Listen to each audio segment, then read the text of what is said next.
friends. Welcome to Story Behind Podcast. This is the show for people who love hearing a good story and who believe the world could use more positivity. We're the team behind GodUpdates and God2, and we hope these weekly short stories will brighten your day.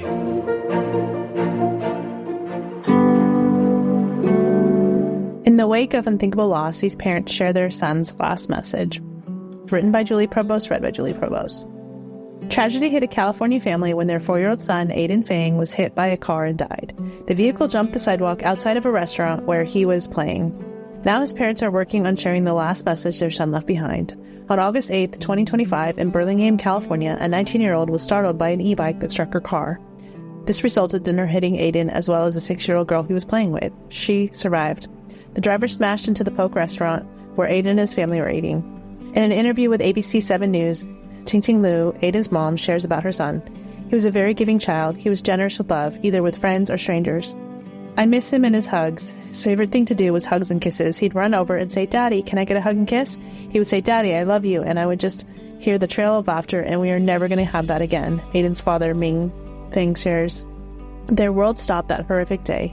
He was there right by the door with his friend, the 6-year-old girl, and one of our friends was out there as well with the younger sibling of that girl. And the next thing we know, our table and chairs are getting pushed by this SUV inside the restaurant, Ming shares about the day.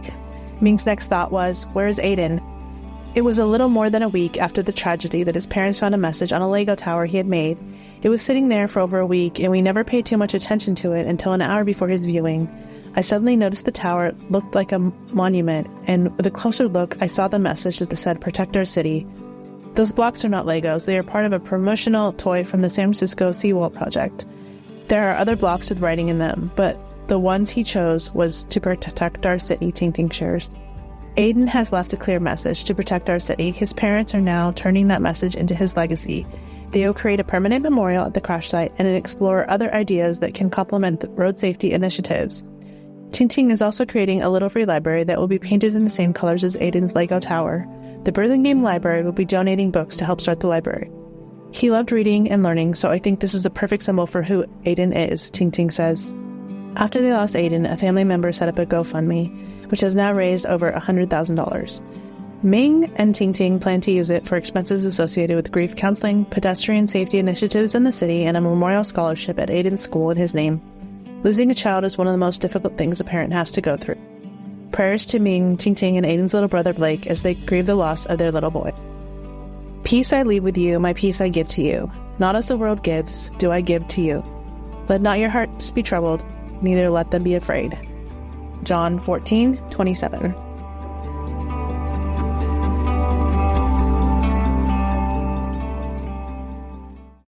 Did you know Gen Z and millennials are leading the resurgence in church attendance? New research from Glue and Barna shows that they're now attending church more often than older generations. That's a historic shift. And behind this discovery is Glue, spelled Gloo. Glue has a mission to serve those who serve, pastors, leaders, publishers, and more. And they do it by connecting the faith ecosystem with the latest research, technology, and values-aligned AI. That's high tech for a higher purpose. See the research yourself. Just text the word JOIN to 46816. Again, that's JOIN to 46816. Health insurance rates in America are surging, leaving millions without affordable options. But Christians don't need to waste money on a broken system. Christian Healthcare Ministries is an alternative to health insurance at half the cost. With CHM, fellow believers contribute monthly to help pay each other's medical bills while lifting one another up in prayer. It's financial and spiritual support when you need it most. Join CHM today by visiting chministries.org/wellness. That's chministries.org/wellness.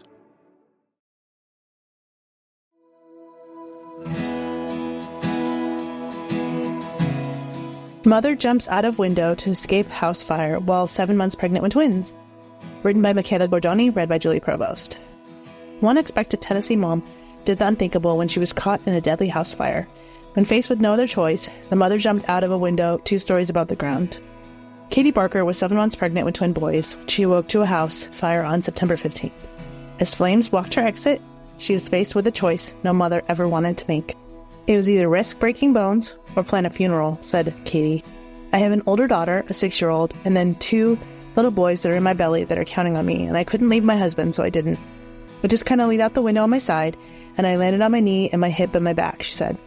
Officers were already at the scene and tried to ease her landing. When Katie told them her father-in-law was still inside, the officers rushed in. As soon as I told the officers, without hesitation or any kind of protection, they ran into the basement to the den, the bottom, and got him out, Katie said. Katie's babies are all right from the fall, but Katie suffered a broken pelvis, compressed vertebrae, and severe smoke inhalation. I wish I had struck the landing a little better, Katie joked. My muscles in my right leg don't want to work completely, Katie said, but she will soon start physical therapy to learn to walk again. Every building, rewiring, everything that was in the kitchen was it's ashes now, Katie said.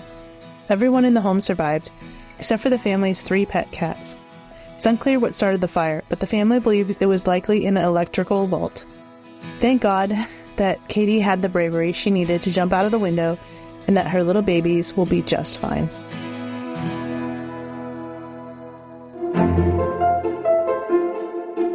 Thank you so much for listening to Story Behind Podcast. We're really glad you joined us for this week's story. To see photos and videos that may have been referenced in this episode, check out the links in the show notes. And if you enjoyed what you heard today, subscribe to our podcast, and please tell a friend about us. We'd also love it if you'd rate us and leave us a review. It really does help more people find us. Story Behind is a Salem Web Network production.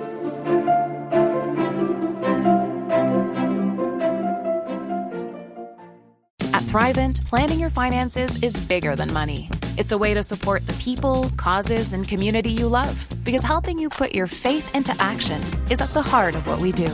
Thrivent, where money means more. Connect with us at Thrivent.com.